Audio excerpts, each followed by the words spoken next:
Piye kabare? Api-api ae. Oh, saya kan datang dari Pulau Jawa, jadi yang ngomongnya Jawa sithik ngono ya. Nah, salah-salah sithik boten napa-napa, nggih. Pasti nggak undang nggih. Karena ini kan saya pertama kali mendarat di Kupang ya. Kalau Sumba Barat Daya saya pernah waktu kami mission trip di sana ya. Tapi puji Tuhan saya boleh tiba tadi pagi jam 6 kurang lebih 10 menit kan ya. Jam 6 10 menit kami mendarat di Kupang. Saya katakan diberkati Kupang dalam nama Yesus Kristus. Jadi waktu saya mendarat dimanapun saya keliling Indonesia, saya melaksanakan misi tugas panggilan pelayanan. Begitu mendarat, saya langsung lepaskan berkat. Amin. Seperti di Bali, kalau Bali itu memang saya mendarat, saya langsung mengurapi tanah Bali. Amin. Pulau Dewa, Ya. Dewata. Jadi dewa-dewanya banyak sekali saya. Ya. Tapi kalau di sini, ya banyak juga. Ya, puji Tuhan, izinkan saya perkenalkan nama saya Pendeta John Manopo. Saya didampingi oleh istri saya, Ibu Sri Rahayu, ini dari Jawa, dari Solo ya. Jadi tetangganya Pak Jokowi. Kemudian saya didampingi juga oleh Bapak Pendeta Salmineo ya, Selitonga dari Sumatera. Tapi saya bilang, Bang, abang mendarat di Kupang, orang nggak akan tanya abang dari mana. So sama kuat, gitu. Sama. Coba deh, begitu lihat tidak ada bedanya. Tapi kalau saya paling ditanya dari Batak atau apa, saya kalau bilang, abang Batak ya? Oh, puji Tuhan, saya dari Manado. Ya, puji Tuhan ya. Terima kasih Pak Pendeta Jerry Ando bersama Ibu. Terima kasih Pak Pendeta Vicky yang sudah boleh hadir. Saya di kota Kupang, pertama kali saya melayani di Kupang. Kalau tidak ada sekolah tinggi teologi yang kami lakukan, belum. Walaupun cabang kami sudah berada di NTT kabupaten juga sudah berapa kabupaten ya yang kami buka. Jadi saya pendeta misi.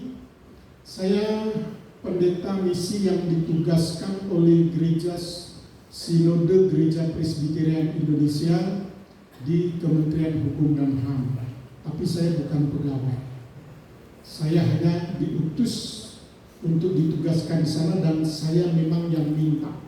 Waktu saya ditabiskan, saya minta untuk ditugaskan di Kemenkumham dalam hal ini di dalam pelaksanaan di setiap lembaga pemasyarakatan. Jadi di UPT, unit pelaksanaan teknis, saya ditugaskan di sana. Saya menjadi pendeta misi yang melaksanakan pemerintah. Dan saya melayani di Pulau Nusa Kambangan, penjaranya lapasnya Indonesia Nusa Kambangan. Saya tidak tahu di sini ada yang sudah pernah ke sana. Maksudnya pergi melayani begitu.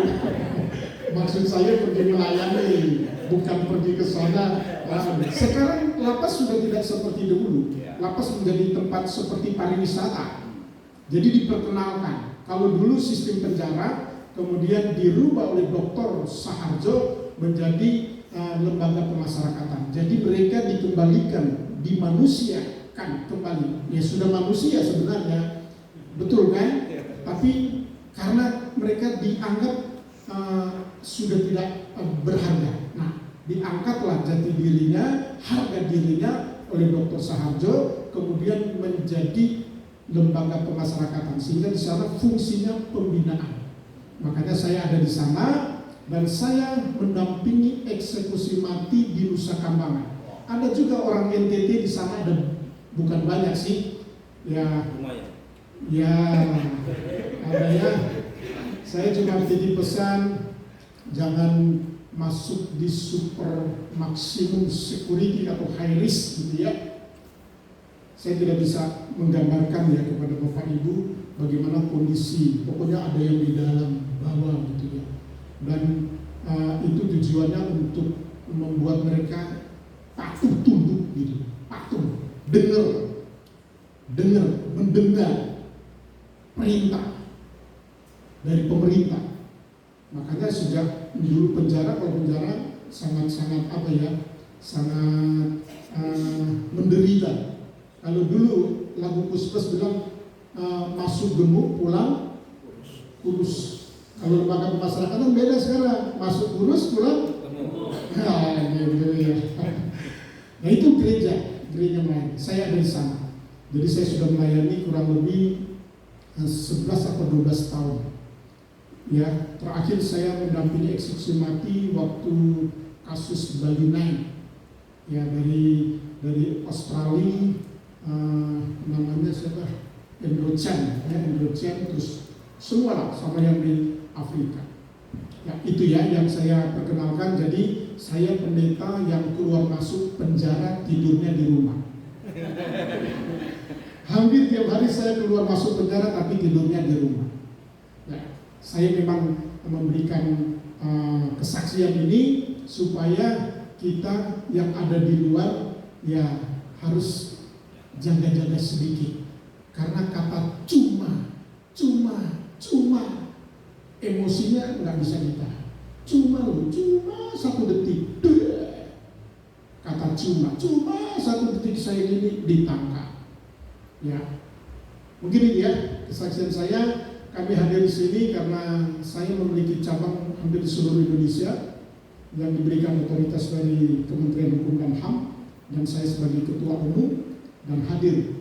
Dan puji Tuhan, Bapak Gembala GSJA Nasaret salah satu pengurus dari lembaga misi kami. Ya, kalau tidak salah pasti benar, sekretaris ya. Sekretaris. Terima kasih dukungan juga buat jemaat GSJA Nasaret yang boleh melayani misi. Karena satu waktu suka tidak suka, waktu penghakiman terakhir ditanya, apakah engkau melakukan untuk aku salah satu yang dipenjara? Nanti kita bilang, Tuhan, kapan kami melihat engkau di penjara? Ya Tuhan secara fisik tidak di penjara, tapi murid-muridnya yaitu yang mengaku Yesus Kristus sebagai Tuhan, itulah anak-anak Tuhan, itulah Yesus. Amin. Saya rasa cukup ya perkenalan saya. Yang paling utama dan terutama saya akan memperkenalkan pribadi Yesus Kristus yang sudah menebus saudara dan saya. Keselamatan ditebus hanya sekali. Dan hari ini waktu saya diminta Pak Pendeta John nanti khotbah di gereja GSJA, siapa? Saya bertanya, Tuhan apa yang harus saya khotbahkan? Hari ini saya akan menyampaikan satu tema yang sederhana saja. Hidup ini adalah kesempatan. Amin. Macam-macam yang orang bilang hidup ini adalah kesempatan, atau hidup ini adalah untuk berkarir. Macam-macam orang menyikapi. Tapi hari ini Tuhan meletakkan isi hati untuk saya sampaikan tema. Oh ya, saya selain pendeta, saya sebagai dosen. Ya, kemarin, saya waktu saya cek mahasiswa saya mahasiswa S2 saya siapa yang tidak kuliah.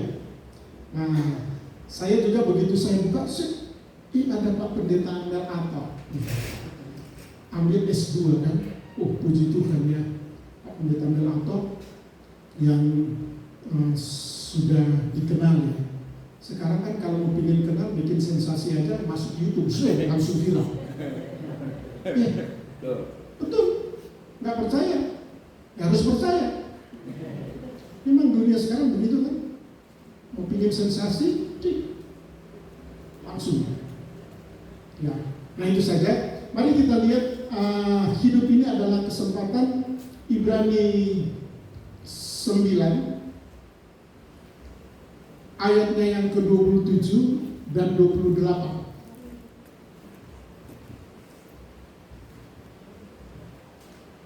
Saya izin bisa kesini dikit. Boleh ya? Saya boleh keluar dari sini ya? Ya harus izin ya? Ya, Bapak Ibu, kita akan Saya baca ayatnya yang ke-27, kemudian Bapak Ibu ayat yang ke-28. Demikian firman Tuhan. Dan sama seperti manusia ditetapkan untuk, perhatikan, mati hanya satu kali saja. Dan sesudah itu dihakimi. 28. Sekali saja mengorbankan dirinya untuk menanggung dosa banyak orang. Sesudah itu ia akan menyatakan dirinya sekali lagi tanpa menanggung dosa untuk menganugerahkan keselamatan kepada mereka yang menantikan Dia. Haleluya, yang menantikan Dia. Kata kuncinya, saudara dapat Yesus menganugerahkan keselamatan bagi yang menantikan Dia. Nah, sikap kita menantikan Dia itu bagaimana? Makanya saya bilang responnya itu berbagai macam ya tentang tema ini. Bapak Ibu yang dikasihi dan diberkati Tuhan, kalau kita berbicara hidup ini adalah kesempatan, artinya kesempatan itu bisa datang lagi tidak? Makanya ada orang bilang kesempatan itu ada berapa kali? Satu kali. Saya diberikan kesempatan satu kali. Tapi mungkin kalau ada yang lebih baik dikasih kesempatan 2 kali. Tapi kalau dikasih kesempatan 3 kali lagi, cukup sekali. Aku merasa gitu. Nah, itu lagu-lagu sama. Jadi kalau dikatakan hidup ini adalah kesempatan, artinya ada satu waktu kita tidak akan lagi menikmati kesempatan itu. Kalau berbicara kesempatan, firman Tuhan hari ini, coba balik yang 27. Saya coba eksposisi ya. Di sini dikatakan sama seperti manusia, perhatikan katanya. Ditetapkan, artinya ditetapkan, sudah ditentukan. Dan Alkitab berkata apa? Ditetapkan untuk apa? Untuk apa? Mati. Jadi selama kita masih ada kesempatan, masih diberi waktu, masih diberikan kesempatan menikmati kehidupan ini, apakah saudara dan saya menyia-nyiakan kesempatan itu? Saya tidak tahu ya. Di jemaat di sini ada yang ke gereja mesti didorong-dorong nggak? Di sini berapa kali ibadah Pak? 2 kali. 2 kali. Pagi sama sore. Saya nggak tahu. Suami istri, anak atau orang tua dibilang, ayo kesempatan ini ada pendeta John datang. Siapa itu pendeta John? Misalnya seperti itu. Siapa itu pendeta John? Loh, itu diumumkan. Enggak, saya nggak dengar. Nah, saya sendiri kesini, saya juga tidak tahu kapan lagi saya kesini. Tapi saya sungguh yakin dan percaya bahwa memang hari ini Tuhan sudah tetapkan firman ditaruh di tempat ini. Amin. Amin. Amin. Ya. Kita percaya ini kemuliaan bagi Tuhan. Karena satu waktu saudara tidak bisa lagi tepuk tangan. Betul? Alkitab yang berkata ditetapkan untuk mati berapa kali? 2, 1 kali. Tapi dunia berbeda dengan kita kan. Dunia bilang apa? Bro, kalau orang Jakarta itu, bro, sis, hidup itu cuma 1 kali, betul? Atau di Kupang juga bilang, kalau bahasa Kupangnya ini, kalau perempuan apa? Nona secantik. Hidup itu sayang 1 kali. 1 kali saja. Makanya puas-puasin selama hidup. Begitu ya? Puas-puasin selama hidup. Makanya gak ada salah kan? Waktu muda kaya-kaya, terus tua foya-foya, terus mati masuk.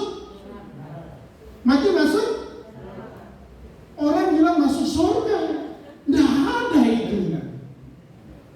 Muda kaya raya, tua foya-foya, mati masuk surga. Nggak ada, bukan ajaran Alkitab begitu. Amin. Nah, Alkitab berkata untuk mati hanya satu kali saja. Kalau firman Tuhan temanya adalah hidup ini adalah kesempatan, manfaatkan, gunakan kesempatan selama kita masih hidup. Berikan yang terbaik bagi Tuhan. Apapun yang kita kerjakan, apapun yang kita perbuat seperti untuk Tuhan. Kalau seperti untuk Tuhan mau klaim sama siapa? Banyak ya. Yang saya kesaksian banyak ada yang bilang, aduh sakit saya nggak cocok sama dia. Pindah di gereja juga nggak akan cocok itu, nggak akan cocok. Konflik itu selalu ada, tak? Tapi konflik itu membawa kita menuju satu kedewasaan iman. Katakan amin. Iya, itu penyeimbang. Konflik itu membawa seseorang untuk menuju kedewasaan. Koreksi. Ada kan baru dinasihatin, satu baru ngomong sudah dia berapa kali ngomong. Nah, jadi kalau hidup ini adalah kesempatan dan Alkitab berkata manusia ditetapkan mati hanya satu kali saja. Kalau saya mau ibaratkan begini,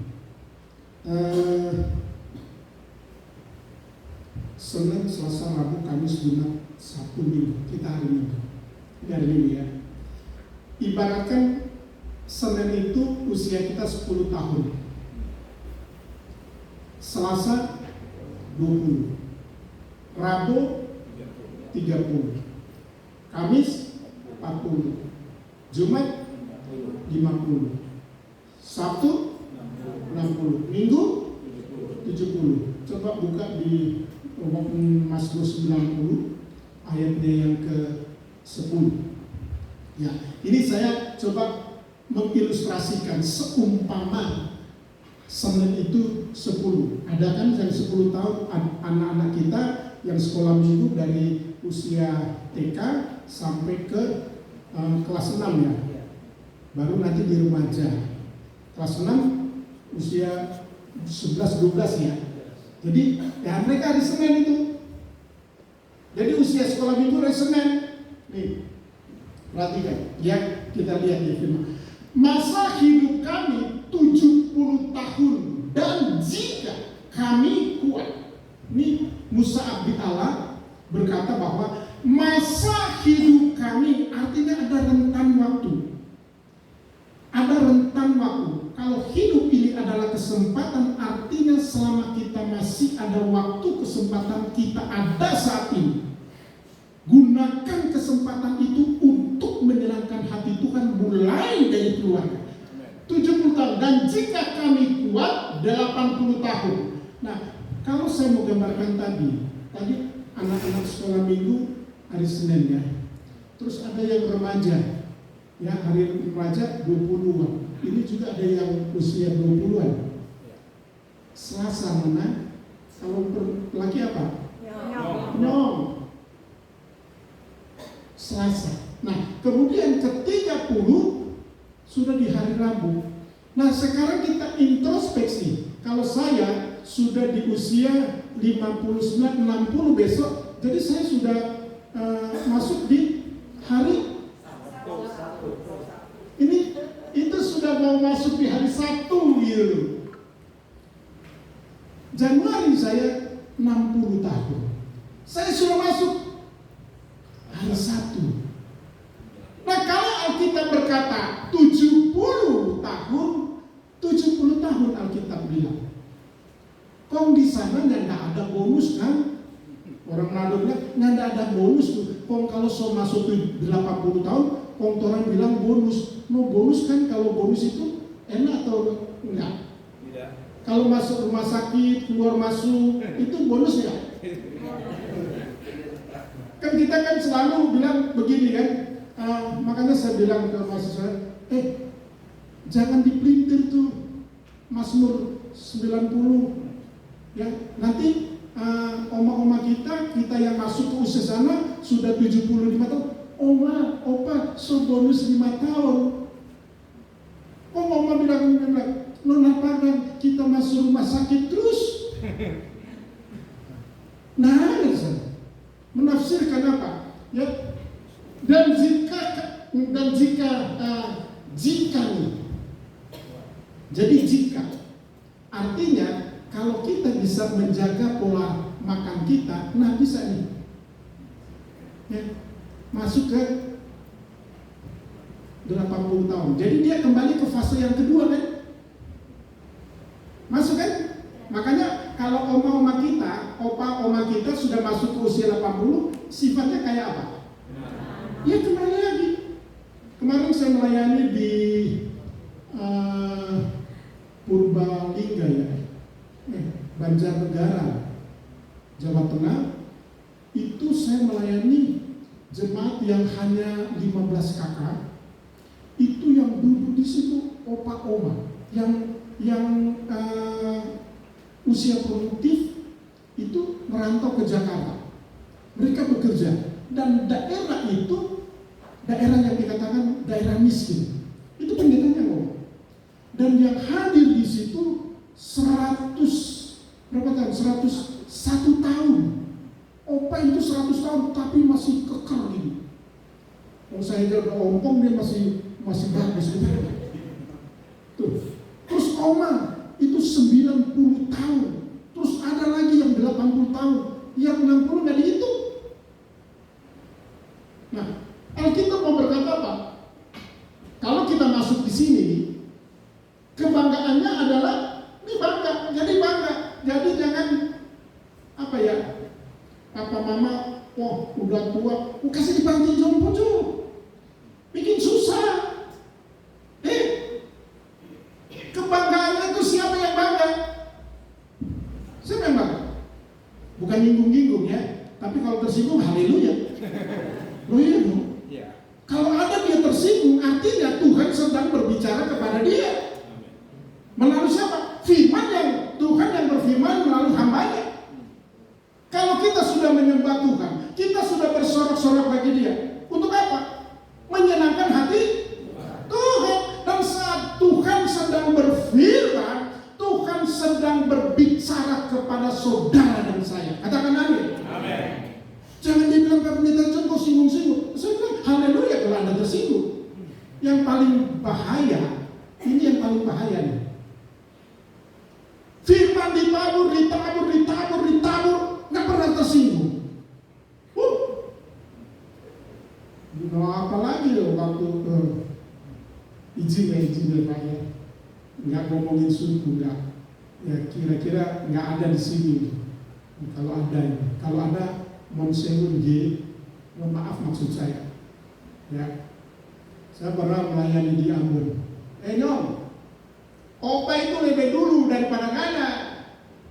Dia nggak usah singgung-singgung. Jadi disinggung, nggak mau, dia nggak terima.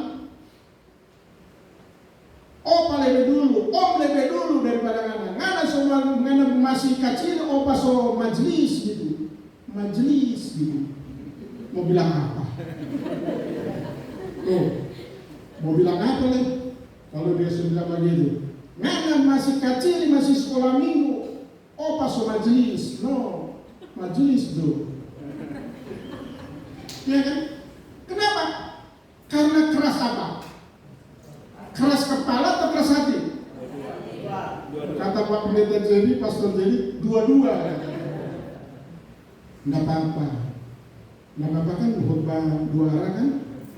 Supaya terbuka sedikit gitu.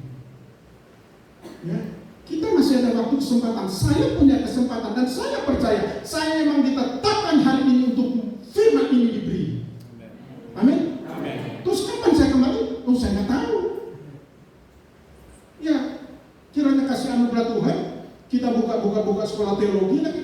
Saya sebagai ketua umum mendarat lagi kan.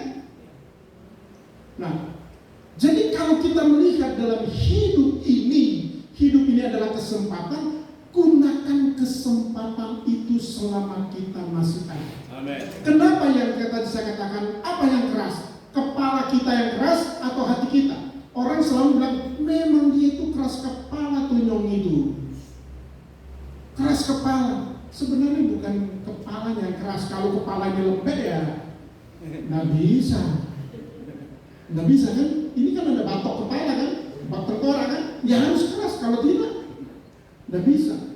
Alkitab berkata hati. Coba kita lihat di Roma 2 ayat 5. Ya.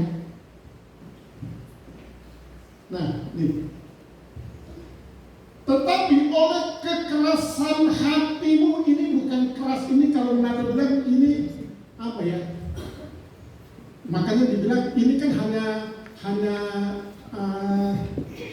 simbolik gini ya, kekerasan kepala batu gitu. Kalau di Kupang juga nggak tahu ada kepala batu ada sama ya. Yang Manado, Ambon, Papua wis podo wae. Kalau sudah bilang di Jakarta, kalau dibilang, orang ini Indonesia bagian timur semua keras-keras. Emang kalau so keras mau ngapain? Ayo, mau tantang-tantang orang. Makanya datang ke Jakarta, maaf ya. Wow, seolah-olah begini. Di sana memang ada di kelompok-kelompok tertentu, ya, yang menguasai. Kenapa? Jangan ini ya. Nggak tahu ya, di Sumatera Utara juga apalagi ya. Nih, kekerasan.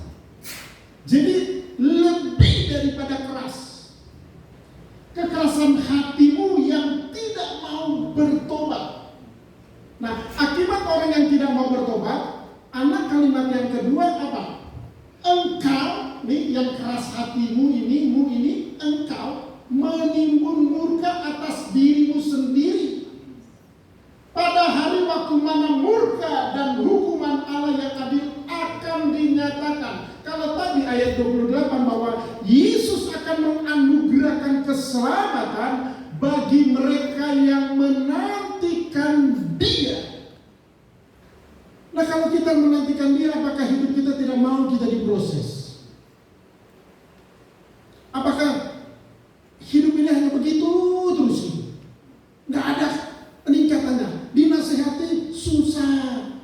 Bahkan dibawa ke gereja, Pak Pendeta Ciri, susah ini anakku gitu. Hati-hati ya, jangan sampai terjerumus di narkoba. Kalau masuk di sana susah keluar. Percaya. Saya 15 tahun melayani misi di sana, dan lapas rutan saya nggak tahu di sini apakah kriminal yang lebih tinggi atau narkoba. Tapi kalau saya keliling di Indonesia, 80% narkoba. Kalau keluarga sudah masuk di sana, anaknya atau siapakah anggota keluarga masuk sana, habis. Saya pernah khotbah satu tema pengadilan orang percaya.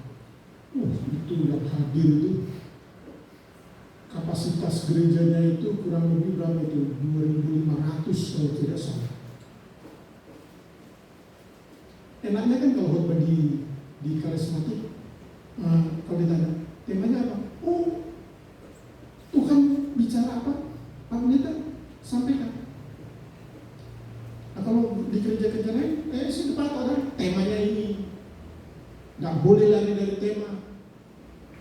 Nah, waktu saya khotbah di sana, saya ditegur sebelum ibadah mulai, Pak Pendeta John nanti khotbah di cabang kami yang 9 ya. Saya bilang, jika Tuhan berkenan, saya akan khotbah di 9. Bayangkan aja, 9 itu jadwalnya nggak tahu kapan. Pokoknya harus khotbah sana. Nah, waktu saya sampaikan pengadilan orang percaya, saya singgung dong profesi anak-anak Tuhan kan? Boleh kan? Karena Tuhan sedang berbicara kalau Anda sebagai anak Tuhan, Anda masuk profesi di sana, itu bukan kehebatan engkau. Bahkan waktu engkau sedang menuju menduduki posisi, minta doanya sama siapa? Doa pribadi udah pasti, tapi secara khusus kan dia berjemaat, dia minta doa sama siapa? Pendetanya dong. Nah, waktu saya singgung profesi itu, ya mulai pokoknya dihukum lah. Saya nggak mau salah yang kedua. supaya Pak Pendeta Jerry juga, jangan lagi Pak Pono bawa lagi.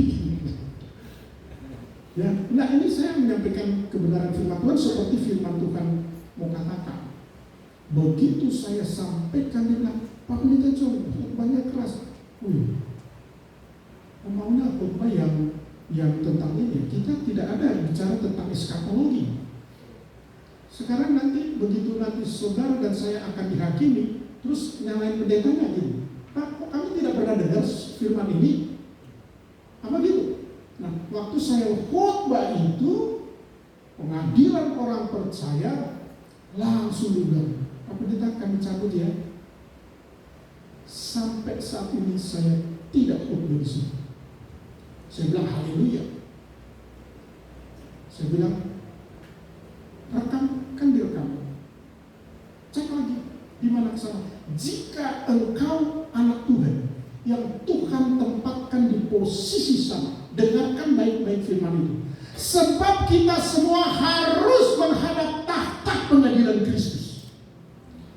Konteks 2 Korintus 5 ayat 10 itu kan konteksnya adalah bagaimana anak-anak Tuhan, penghakiman terakhir itu, bahwa pengadilan Kristus itu adalah untuk memberikan upah kepada anak-anak Tuhan, memberikan upah sesuai dengan apa yang dia lakukan dalam tugas pekerjaan. Saya dikatakan salah. Oh, enggak apa-apa. Yang penting bukan kitab kehidupanku yang dicoret. Amin. Amin. Amin. Kalau kitab kehidupan saudara yang dicoret Tuhan, wis inna lillahi wa inna ilaihi.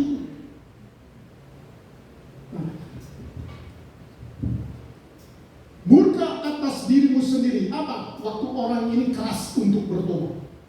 Nah, bertobat itu bukan hanya berbalik ya. Memang bertobat itu adalah berbalik, tapi bahasa aslinya dalam bahasa Yunani itu kan metano ya, artinya merubah pikiran. Ini dulu mindsetnya ini dirubah. Kalau kita sudah ketergantungan dengan sesuatu itu, kita selalu pikirkan di sini. Waktu dari sini dia akan dicerna jiwa kita, perasaan, keinginan, kehendak, barulah timbul sikap perbuatan. Makanya saudara dan saya dihakimi menurut perbuatan. Itu iman. Itu iman. Kalau saudara dan saya sudah diselamatkan hanya karena kasih karunia Tuhan, oleh iman, respon oleh iman, makanya iman ini harus memiliki sesuatu yang bisa mengerem gitu kan. Karena keinginan. Jiwa ini sangat jahat, betul? Jiwa ini sangat jahat karena jiwa ini keinginan dan perasaan. Keinginan dan perasaan itu kelihatan di sikap apa? Tindakan, dan tindakan itu cuma dua, baik atau jahat. Tidak ada lagi. Makanya di sini dikatakan engkau menimbun dirimu sendiri pada hari waktu mana. Nih, pada hari waktu mana ini berbicara waktu mana murka dan hukuman Allah yang adil akan dinyatakan. Ini menjelaskan waktu mana hukuman Allah yang adil. Saudara suka bernyanyi gini, jika namaku dipanggil ku ada. Terus pemain musik singer bilang apa? Ku jawab ya, betul. Ku jawab ya. Ku jawab ya Tuhan, ku jawab ya Tuhan, ku jawab ya. Mohon perhatian. Pintu teater 1 telah dibuka. Barang siapa yang telah memiliki tiket pertunjukan, silakan masuk. Di sini ada 21, Pak? Oh, puji Tuhan. Saya pikir Kupang ada 21. Kalau Kupang nggak ada 21, ya nanti Pak Pono sampaikan Pak Gubernur, bangunlah, kasih hiburanlah buat masyarakat Kupang. Puji Tuhan ada. Nah, satu ketika waktu saudara akan masuk menuju kepada kehidupan yang kekal, keinginan dari setiap anak Tuhan pasti perginya kemana? Ke surga ya. Satu waktu sangkakala Allah ditiup. Di sini suka tiup shofar berapa? Di beberapa gereja. Di beberapa gereja. Kalau gitu pemain keyboard bisa tolong bantu saya. Ya, tim sofa, sangkakala, trompet, coba. Kurang lebih gitu ya. Seperti itu, supaya kita rasakan. Bapak Ibu, coba tutup mata sejenak, kemudian alami sangkakala Alebitio, ya, sangkakala alami. Ya, bunyinya trompet ya, sangkakala. Kalau yang lain kan begitu ya. Coba kita alami hadirat Tuhan. Kita coba tutup mata, jangan lihat kiri kanan. Kemudian rasakan,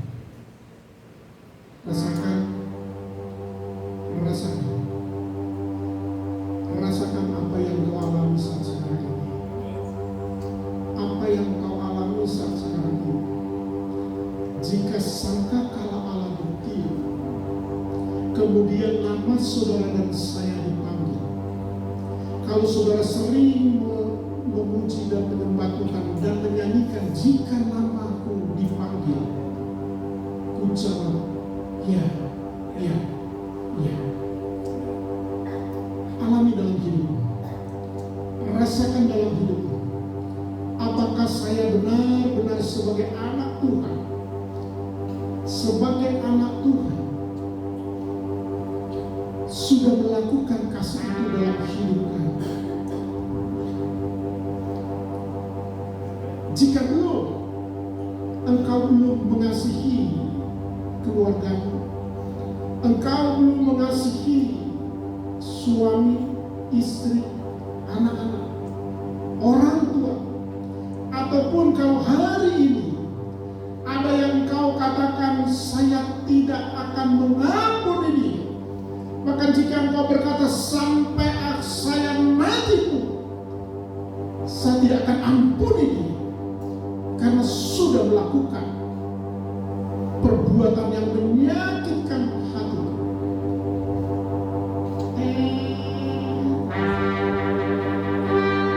Alam dirasakan semuanya. Jika kau mengalami sesuatu hal, pasti kau akan mengalami hal ini. Waktu yang Tuhan beri dalam hidupmu dan hidupku, hidup ini adalah kesempatan.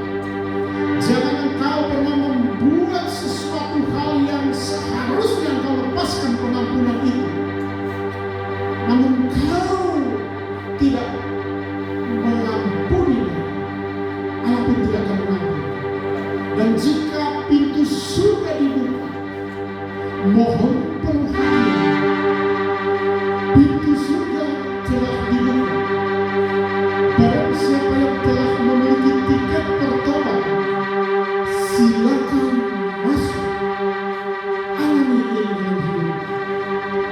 Berdamailah dalam hidup. Berdamailah dalam hidup. Supaya satu kali, jika sangkakala ini ditiup, nama saudara tidak terhapus dalam kitab kehidupan. Namun jika engkau tidak mampu untuk melepaskan pengampunan itu, nama saudara dan saya akan dihapus.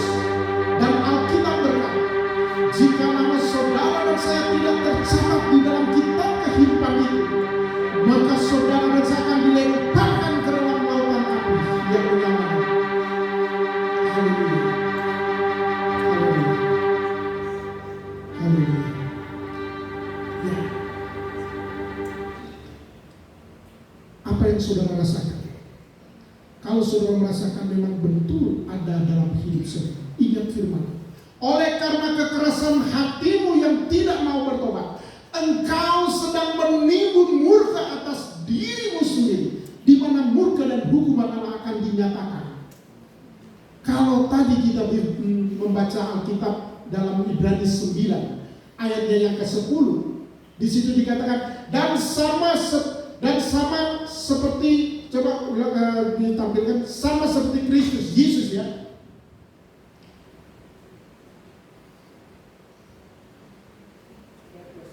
ayat 29. Ya.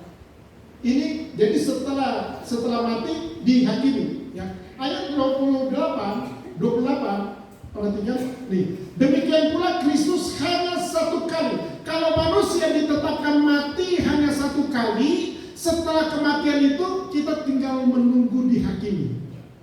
Kalau sudah mati, ada orang bilang apa?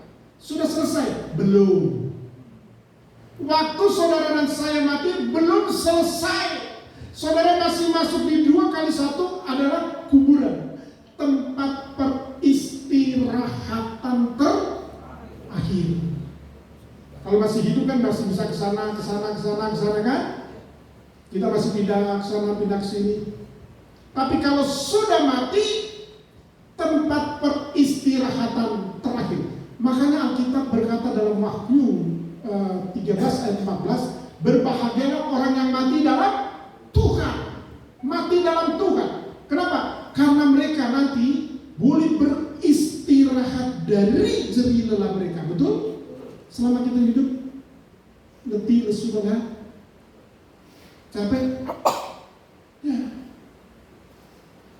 Nah, kalau hari ini saudara dan saya mendengarkan firman ini yang mungkin sangat keras gitu, mungkin sangat keras, tapi Tuhan mengasihi. Jangan sampai kita lewat kebablasan. Kalau dibilang kebablasan, sampai tadi saya melihat sampai ada juga yang menitikan air mata, menitikan air mata, karena dia rasakan, dia alami.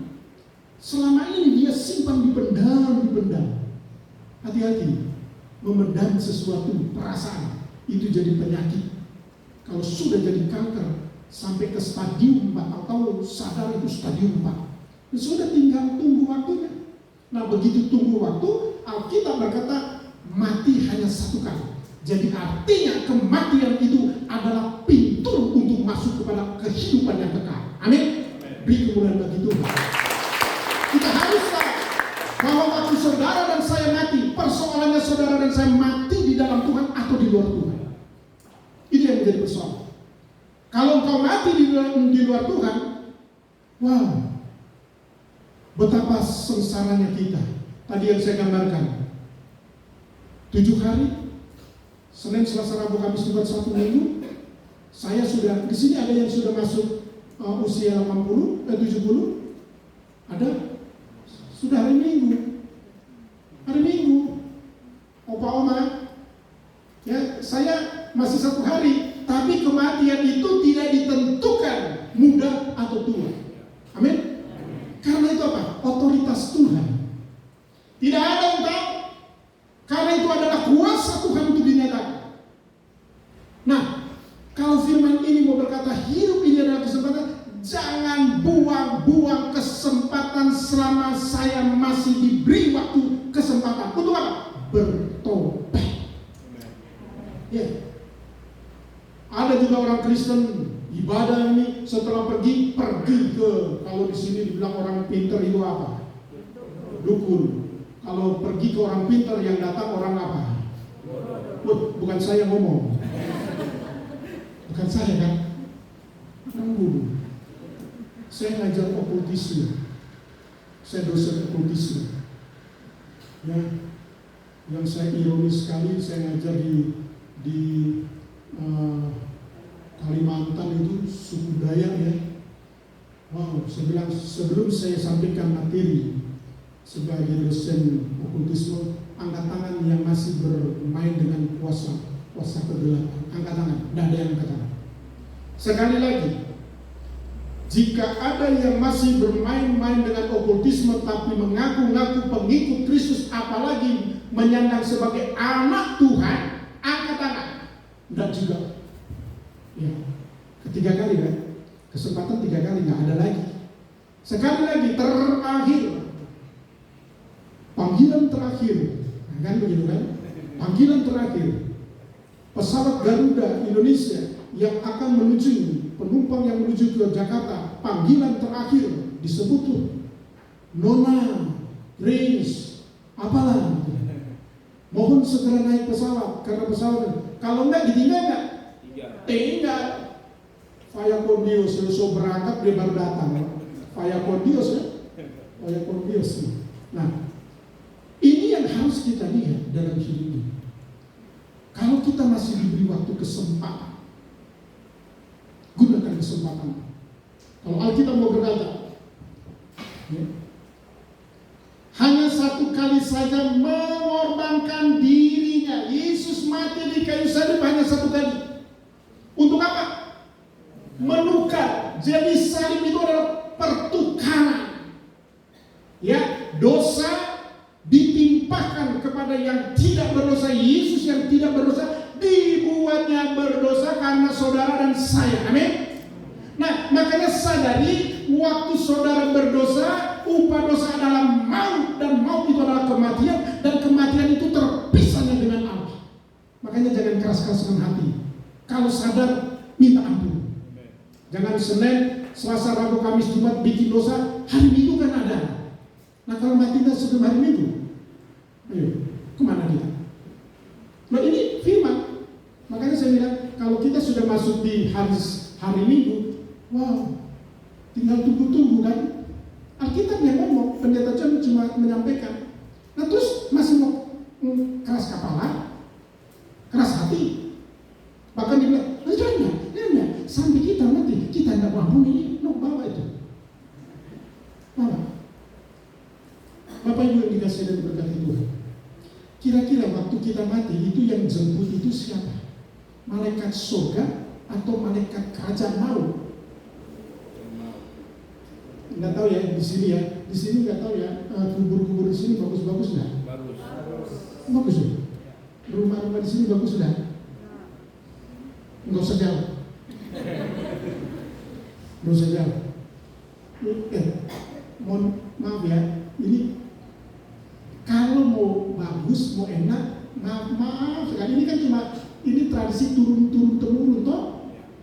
Nah, kita yang tahu firman sekarang jangan itu, bukan persoalan ada kuburnya bagus bikin senang selama masih hidup. Amin. Makanya saya bilang jangan tersinggung ya jika ada opa oma yang sudah tua dibilang bikin susah bagi kita. No, kalau opa oma mama papa bilang, nyong, nona, ngana inga itu berapa yang kita kasih keluar biaya kalau ngana sudah jadi begini. Mama papa mau minta balas, jangan. Makanya nggak salah kasih ibu sepanjang rumah papa, rumah siapa? Anak.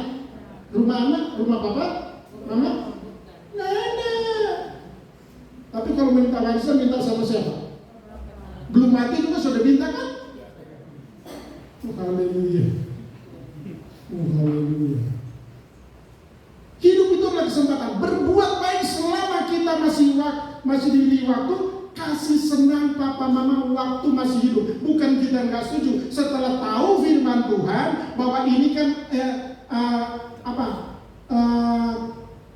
adat atau apa ya? Tradisi turun temurun gitu loh. Kok utang lah. Bikin kubur sembah bagus-bagus. Papa mau tahu, mama mau tahu. Kita bikin kubur bagus sekali. Waktu di rumah masih hidup, bocor-bocor dibilang urus itu. Mama, papa juga yang naik. Aduh, ini perasaannya kayak apa? Firman Tuhan mau mengajarkan kita. Ya sangat kita bangga. Kebanggaannya adalah kesukaran dan penderitaan. Kebanggaan buat siapa? Anak-anak tuh masih bisa melihat papa masih ada, mama sudah ada. Jangan sudah ada tuh kau pergi di kubur kau ngomong lagi papa. Kita apa di papa, mama. Kau lagi ngomong-ngomong, kau papa bilang, ngane memang kepala batu. Kira-kira lari enggak? Lari enggak? Lari? Karena itu iblis yang ngomong. Bukan papa, bukan mama. Waktu papa mama masih hidup, nggak ada ngomong. So, waktu di kamar nih, papa kita kasih rokok yang papa baru. Kita kasih cap tikus waktu kita masih hidup minta dibilang saudara minum terus. Haleluya. Ya, hanya satu kali mengorbankan dirinya, menebus. Makanya saya katakan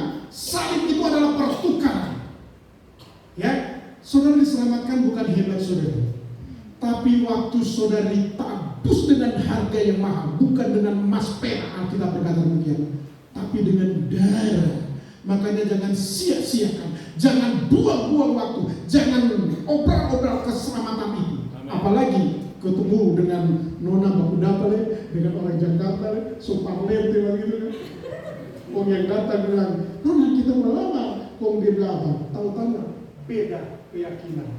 Kong dia bilang, no ini no kita pasangan. Berdoa. Terus kalaupun seimbang yang hidup baru nona. Juga yang hidup baru. Jangan lihat cantiknya aja, hidup baru. Itu kalau cuma orang Kristen-Kristenan tapi dia nggak hidup baru.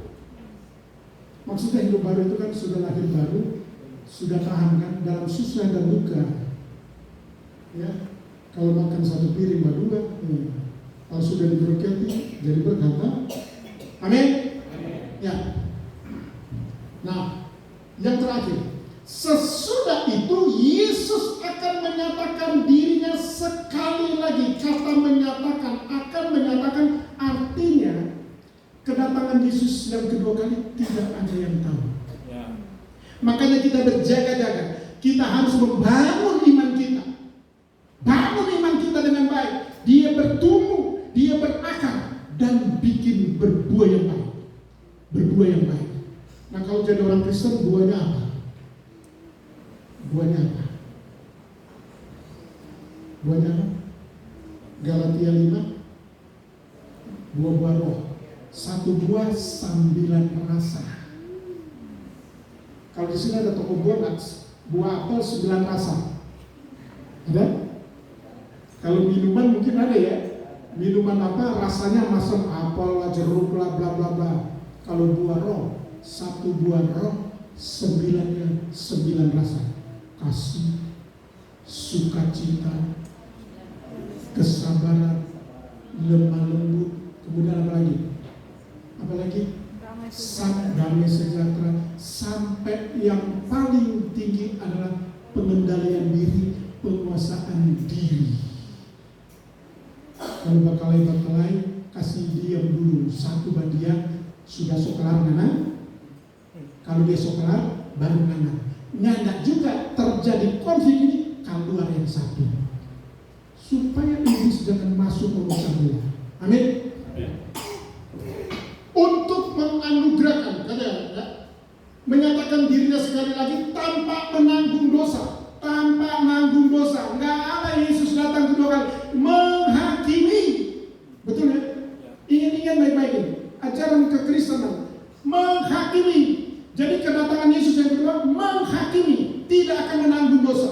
Yesus tidak akan naik lagi di kayu salib, tidak. Ya, untuk menganugerahkan, memberikan keselamatan, memberikan janji keselamatan barang siapa yang percaya kepadanya tidak binasa. Di situ tidak dikatakan mati. Natur manusia sudah berdosa, mati karena dosa. Tapi binasa di sini artinya memperoleh hidup yang kekal. Beri kemuliaan bagi Tuhan. Nah, yang terakhir, keselamatan ini kepada mereka yang menantikan Dia. Nah, tadi yang saya coba mengajak, mohon perhatian. Pintu surga telah dibuka. Barang siapa yang telah memiliki tiket pertobatan, silakan masuk. Pintu surga pertobatan tidak ada. Mau dia siapapun, sehebat apapun, kalau dia tidak mengalami perubahan dalam hidup dia bertobat benar-benar merubah pikiran, perasaan dia melihat bahwa dia memiliki pikiran dan perasaan Kristus, sehingga hidupnya benar-benar boleh menjadi berkat dalam hidup dia. Mau dia dalam kondisi apapun, makanya jika matamu melihat sesuatu yang lebih baik, cocok mata. Itu kan figuratif saja, cuma simbol, bukan karena kita melihat ini masih bisa melihat tapi bisa menahan loh. Jangan sudah melihatnya begini. Wih, dia tutup mata, tutup, tapi dia enggak. Ku jawab ya, Ya, mungkin ada yang jalannya juga begini-begini. Hujan luar biasa. Di belakang udah gak sabar mungkin. Tapi kita ngantri kan, dipanggil satu, di satu-satu dipanggil. Tapi waktu kita sampai di sana, kitab kehidupan kita dibuka. Sebab terakhir, ini terakhir. Ini terakhir. Wahyu 20 ayat 15. Ya, ini betul terakhir, setengah 10 kan. Wahyu 20 ayat, coba perhatikan ya Bapak Ibu. Dan setiap orang yang tidak ditemukan namanya tertulis di dalam kitab kehidupan itu, artinya saudara dan saya sejak dalam kandungan mama, kitab kehidupan itu tertulis di sana. Engkau dilahirkan, tertulis di sana. Sampai mama papa membesarkan engkau, menyekolahkan engkau, itu memang diberikan sebagai tanggung jawab untuk membidik, membesarkan anak. Sehingga sampai itu kita menuju ke apa? Makanya dia bilang berhasil ya. Kalau berhasil ingat-ingat. Mulai dia bilang ingat ya, kakakmu ini ademu, baru yang ke kiri ke kanan, ini sepupu-sepupumu. Saya sangat bangga kalau pergi pelayanan di Medan itu, kadang-kadang itu, ini kalau satu garis keturunan kakak adiknya, kakaknya atau adiknya sudah nggak ada, jadi tanggung jawab dari kakak beradik itu, pernah, betul ya Pak Pendeta sebenarnya, jadi tanggung jawab. Tapi ada juga yang kelewatan juga ya, ada kelewatan juga. Jadi hal ini yang betul-betul kita memiliki yang namanya malaikat-malaikat yang memegang kitab kehidupan kita. Jurang maut, malaikat jurang maut, malaikat kerajaan maut, dan malaikat kerajaan surga. Kalau tidak ada di dalam kitab kehidupan itu, perhatikan ya, orang yang tidak ada dalam kitab kehidupan, ia dilemparkan ke lautan api. Lautan api ini, lautan api ini adalah neraka. Kira-kira kalau masuk di neraka boleh keluar? Boleh keluar? Karena ada pemahaman yang salah warga binaan yang kami bina. Dia bilang, Om John, nanti Jo ya, kalau kita sudah di neraka, waktu itu mungkin saya salah kali ya, waktu saya kasih ilustrasi gini. Ini dia nggak tahu, itu ilustrasi. Ilustrasinya begini. Teman-teman, satu waktu neraka itu mengadakan promosi besar-besaran. Kemudian dibawalah orang-orang percaya ini, dibawa jalan-jalan ke neraka. Kayak apa sih neraka itu? Kira-kira neraka itu kayak apa? Hah? Kayak apa? Kira-kira neraka itu kayak apa?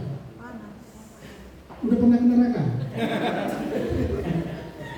Itu digambarkan api yang menyala-nyala kan? Alkitab berkatakan itu adalah api, tanda api yang menyala-nyala, yang membakar siang dan malam tidak habis-habis. Saya bilang gitu, ada promo besar-besar. Begitu dia bawa di satu tempat, wah itu semua suara yang udah ada di sini. Wah dia bilang, oh ini bukan tempat saya, Ini adanya di Jakarta, di Kupang nggak tahu ada diskotik nggak, Kalau di gereja kan ada kan, pujian penyembahan bersorak-sorak gitu kan. Tapi kan dilihat kan, di gereja gini-gini, tapi di luar nggak tahu gimana kan. Tapi di sana bukan di sini, di sana kan. Begitu ini mereka lihat cuma begini loh. Nah, cuma merendam doang gitu loh. Cuma oh ya saya mau di situ ya. Ada yang di sana ditusuk-tusuk, ditusuk, dipenggal kepalanya nongol lagi, gitu. Dipenggal lagi, nongol lagi. Cacing atau gerugutin ini. Oh, ngeri gitu. Nah, dia merasa enak. Oh, di sini aja. Nah, sudah di situ. Begitu masuk di situ, langsung malaikat jurang maut bilang, promosi telah berakhir, silakan tenggelam lagi. Promosinya berakhir, silakan tenggelam. Buk. Nggak nongol lagi. Tapi dia hidup. Neraka itu mati atau hidup? Hidup. Tapi disiksa, mengalami penyiksaan. Itu gambarnya. Kita percaya ada neraka atau surga? Percaya. Ya, saya ngajar eskatologi ini Alkitab. Lautan api. Itu neraka. Nah, warga bilang, oh nanti kalau saya sudah merasa neraka itu tidak enak, baru saya bertobat. Di antara kami terdapat jurang pemisah. Nanti baca bandingkan di dalam Lukas berapa itu? 16 atau tentang Lazarus dan orang kaya yang miskin. Terdapat jurang. Artinya mereka yang ada di sana mau datang kepada kami tidak bisa. Demikian juga kami mau menolong tidak bisa. Karena terdapat jurang yang sangat amat jauh. Neraka itu bertolak belakang. Amin. Nah, bagaimana dalam hidup saudara dan saya? Jika hidup ini adalah kesempatan, kemudian saya mengasumsikan itu Senin, Selasa, Rabu, Kamis, Jumat, Sabtu, saya sudah masuk di hari Sabtu. Kalau Alkitab bilang kan Minggu 70 kan, tapi mati itu gak harus tunggu 70 toh, mati itu gak harus sakit toh, ya, mati itu gak harus sehat toh. Kapan saja memang waktunya yang ditetapkan sudah harus kembali. Yang kita selalu berkata, telah kembali ke rumah Bapa. Benar nggak? Dilihat selama hidup dia bisa memelihara iman dia atau tidak. Kalau dia tidak, Alkitab yang berkata, ya, tidak tertulis. Nah, kalau dia di sini tidak tertulis, artinya apa? Ada yang kalah ya. Di waktu berapa itu? Waktu 2 ayat 5. Nah, ini betul-betul final terakhir. Ya, akhirnya betul dong. Mana benar ini? Menegaskan ini. Waktu 2 ayat 5. Oh, 5 ayat 2, sorry. Ya. 5 ayat 2. Oh, 3 ya. Sorry, sebentar. Nah, ini dibilang terakhir, memang benar-benar terakhir. Karena di sini ada pesan firman yang mau dikatakan 3 ya. 3 ayat 5. 3, sorry. Ya, 3 ayat 5. Perhatikan. Barang siapa menang, artinya barang siapa menang, ada yang kalah. Kalau kalah, namanya dihapus. Ia akan dikenakan, barang siapa menang, ia akan dikenakan pakaian putih yang demikian.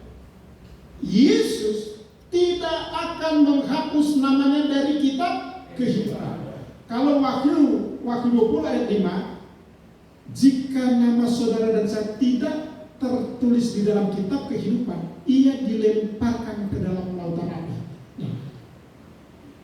Dia jika bilang, melainkan aku akan mengaku namanya di hadapan Bapakku dan di hadapan para malaikatnya. Wow, ini benar-benar final. Jadi kalau firman Tuhan berkata hidup ini adalah kesempatan, gunakan kesempatan selama saudara dan saya masih diberi waktu kesempatan. Berdamailah dengan dirimu sendiri.